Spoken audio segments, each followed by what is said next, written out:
So what is good, YouTube? It's your boy Legendary EA. We are back here for another video, and we're getting straight into it, man. We're heading into the off season of this very terrible team that we are rocking with on the Phoenix Suns. It's a process, man. We're looking at getting Cade Cunningham and all those players that we talked about in the last video. So check that out.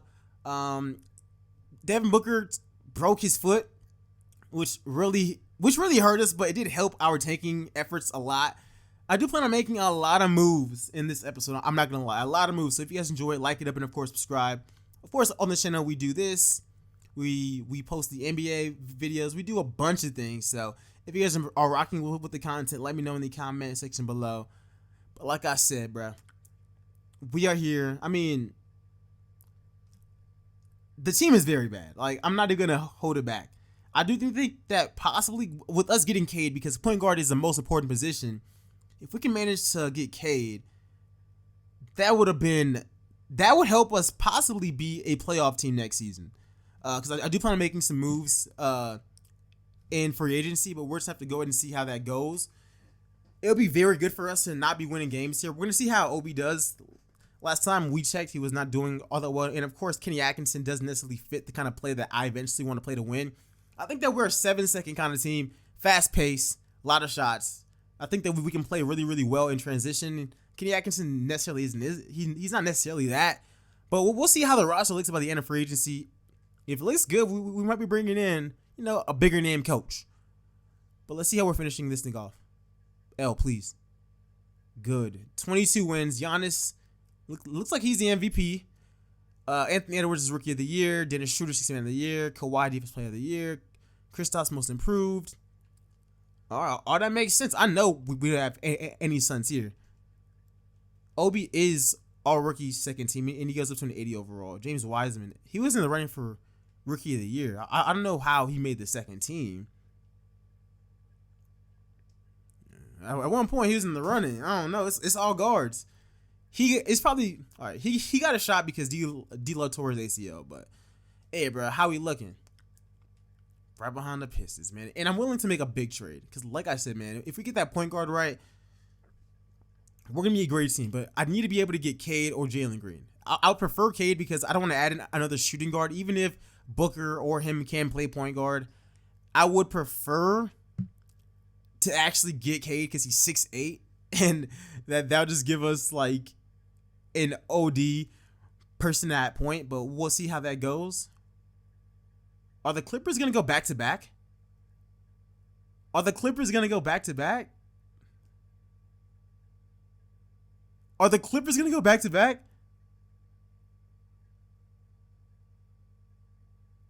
Goat him. Goat him.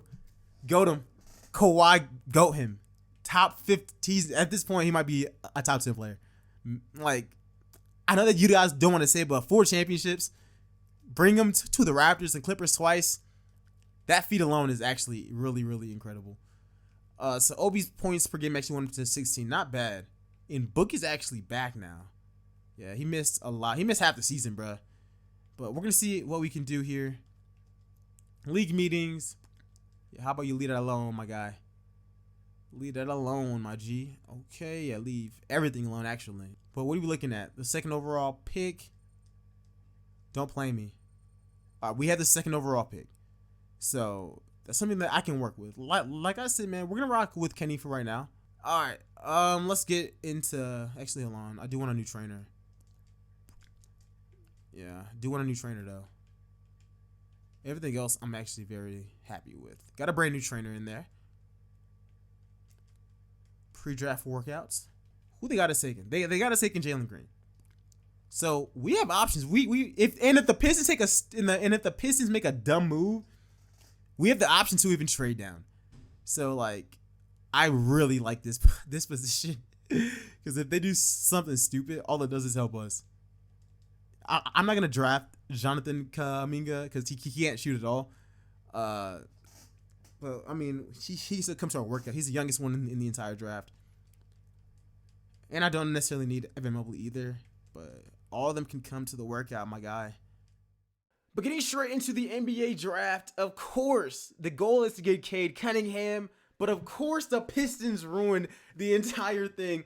And I'm not gonna lie, I went back and forth. I was like, yo, we have the assets to trade up and get Cade.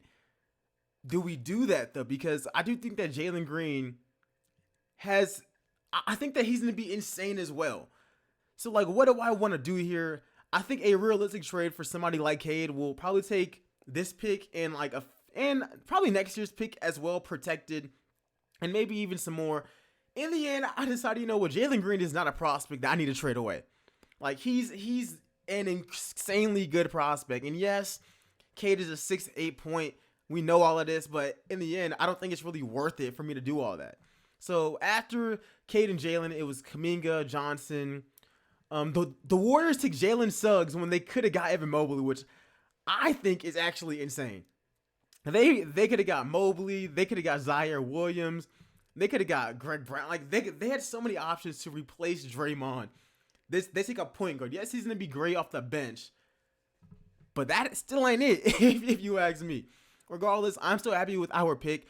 We could have easily traded for Cade. We have the assets to do so. I just don't think that it was worth it. Like Jalen Green is still a great player. As far as free agency, originally we were going to be bringing in OG Anunoby. At the end of the day, we decided to rock with Michael Porter Jr. and Josh Hart. OG Anunoby is probably the perfect glue guy for us. Plays amazing defense, but the ceiling of Michael Porter Jr. to actually put up points and Josh Hart off the bench, I do value that a little bit more. We can definitely work on Michael Porter's perimeter and interior defense, which is something that we definitely will focus on in the future. But there's no way. If the Nuggets aren't bringing him back, we got to take our shot at that. So now that we have two shooting guards on our lineup, like as far as Jalen and Devin Booker, that does mean that we got to make a few changes. And that means that we got to pretty much look at who we want to play point guard. Now, Booker has a history of playing point guard in some scenarios, so he might actually be the guy for that. And his playmaking, his vision, and his passing IQ are all higher than Jalen Green's. So that's something that we do have to look at as far as training camp goes. Yeah, combo guard, we're going to give that to Jalen Green. I really want him to know how to pass.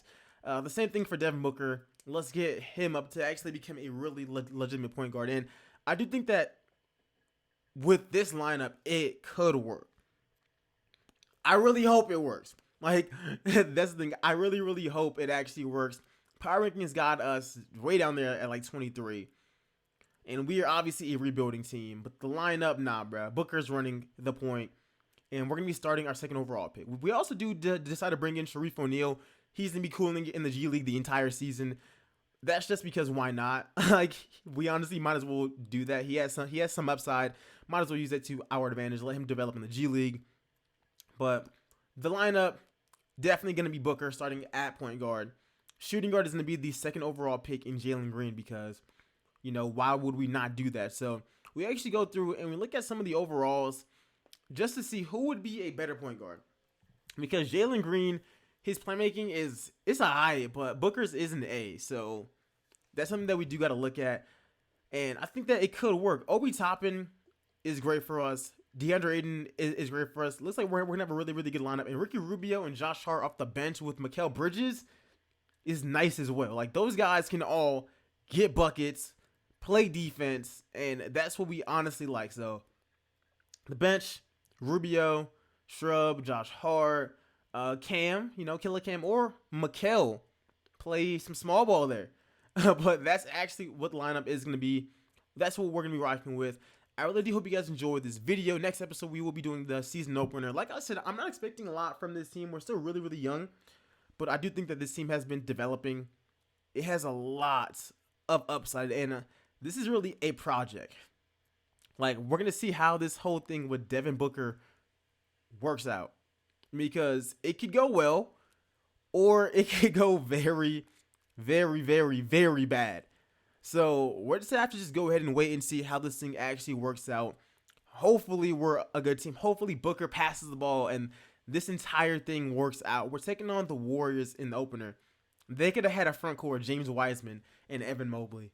They fumbled the hell out of that bag. But anyways, I hope you guys enjoyed this video. Make sure you go ahead and like it up. And of course, subscribe. Let me know if you guys think that we're going to make the playoffs. I see us as being like the 5th seed or something. But I'll see you guys next one. I'm out. Peace, y'all.